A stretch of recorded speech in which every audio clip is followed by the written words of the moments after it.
Hello and welcome to my channel. Today I saw a working man and now I want to tell you about it. Yes, this time I actually am reviewing a Statham film, and yes, it is just like every Transporter movie he's ever made. Same story, same action, same jokes. If you want something new, you should find a movie star with range. A Working Man is an action thriller. The story follows Levin Cade, a contractor who goes on a revenge rampage to rescue a friend's daughter. He fights against Russian mobsters, investigates their organization, and tracks her down. The story is based on a book and was adapted into a screenplay by Sylvester Stallone and David Ayer. It stars Jason Statham as Levin Cade, Ariana Rivas as Jenny Garcia, and Maximilian Ozinski as Demi the villain. Okay, so there isn't a lot to like about this film, but they did get the basics right. The cast is trying their best to perform. The visual journey is clear, and the soundtrack is doing what it can. Starting with the cast. They're asked to play highly stereotypical characters without much personality. You have Jason Statham playing a regular action hero. He's humble. He tries to avoid fighting whenever he can, but he kicks ass when the time comes. He doesn't talk a whole lot or reveal much about himself. He is good at listening though, and even better at noticing little details that drive the investigation forward. Statham plays him like usual, giving a stoic performance with a few quips here and there. The victim he's trying to rescue is Jenny Garcia, a young woman who is kidnapped from a club one night. Jenny is played by Ariana Rivas. Rivas plays her as a spunky modern woman but doesn't get to do much more than react to her kidnappers. She does well with her time but feels like a MacGuffin rather than a character. For villains, there's two groups. One group is full of Russian mobsters with thick accents, doing the typical mobster thing. They threaten people, they disregard their rights, and they're generally obnoxious. The second group are American bikers who have over-the-top, in-your-face personalities. There's a mean woman who likes to demean the victim, a comedic relief cowboy, and a badass boss who lives by a code and doesn't fear anything.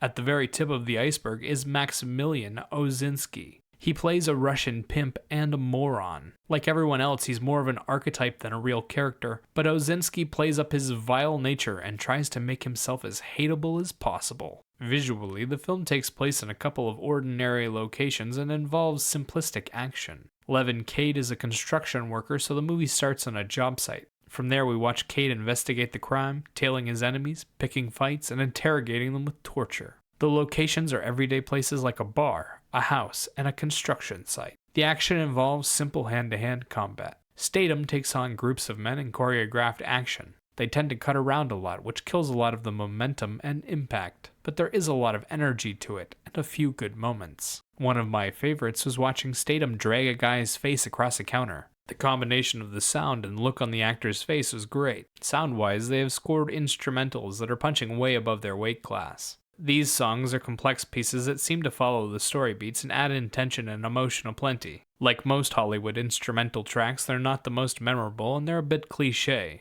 but they do their job well. Which brings me to the end of the positives because oh boy does this film have problems. I hate to be that broken record, but I think the problems start with the writing. The story is a barely finished idea. The protagonist has a few sentences worth of backstory. The dialogue is filled with cheesy lines ripped from other films, and even the combat, which is the highlight of the film, isn't doing anything more than basic hand-to-hand work. They didn't build a good story and don't give you any real reason to want to experience it. It's just mindless action that leads to an expected outcome. There are no surprises here. There's also no moral dilemmas to worry about. Everything in the film is solidly black and white. The good guys are good and the bad guys are really bad. It's incredibly boring. It also doesn't make a lick of sense. Our boy Levin is not only invisible when he wants to be, he also moves completely silently. Oh, and he never misses. He takes on entire hordes of men by himself and is never once in danger. They could have at least given us one good villain who actually stood a chance. Statham's films are starting to feel like The Rock's.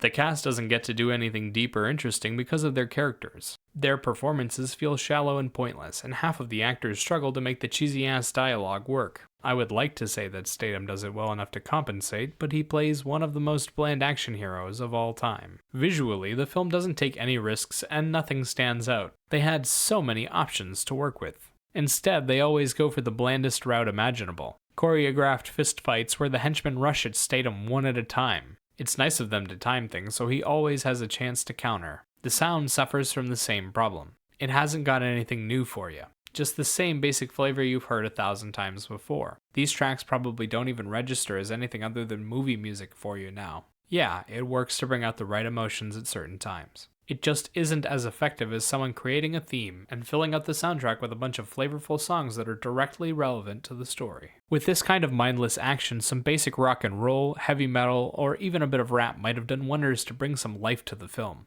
Personally, I was bored watching this film, and can't believe I let myself watch another of this guy's films. He does the same thing every time, and yet I somehow keep expecting him to pull off another Crank. If you want to watch another action film about a guy fighting and killing his way through a horde of bad guys to insert motive here, then there are much better films to waste your time with. Crank's not a bad thought. As for a rating, I'd give this film a 3 out of 10. Remember, these are just my thoughts on the film. Let me know what you think in the comments below. Bye-bye.